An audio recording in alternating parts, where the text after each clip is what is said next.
J'avais à peine 16 ans quand on m'a forcé à épouser un homme que je connaissais à peine. Un homme plus âgé, un ami de mon père. Je devais obéir, me taire, sourire. J'avais peur de lui, de ses colères. Au début, je me disais que ce serait peut-être pas si mal qu'il prendrait soin de moi.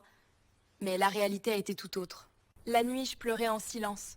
Je me sentais tellement seule, prisonnière de cette vie. J'ai oublié mes rêves, mes passions. J'ai l'impression d'avoir été volée de ma jeunesse. Et puis il y a eu les enfants. 4 en tout. J'ai passé ma vie à les élever, à m'occuper de la maison. Je me sens vide, inutile. Je me demande souvent ce que serait devenue ma vie si j'avais pu choisir mon propre chemin. J'ai grandi avec un père dont l'amour était conditionnel. Peu importe ce que je faisais, ce n'était jamais assez. Il me reprochait mes succès et m'humiliait pour mes erreurs.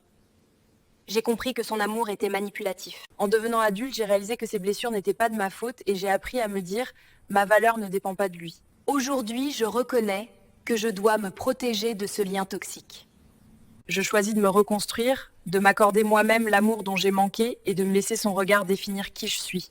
Moi, c'est le harcèlement qui gâche ma vie. Je suis étudiante en biologie, je rêve de devenir chercheuse, mais chaque jour est un combat. Dans le bus, c'est toujours pareil.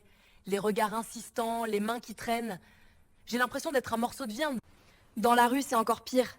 Les insultes, les remarques sur mon physique. J'ai peur de rentrer seule le soir. Même à la fac, je ne suis pas tranquille. Certains profs font des blagues déplacées, certains étudiants me collent de trop près. Je suis fatiguée de me sentir constamment jugée, harcelée. J'ai envie de crier, de me défendre. Mais parfois, j'ai juste envie de disparaître.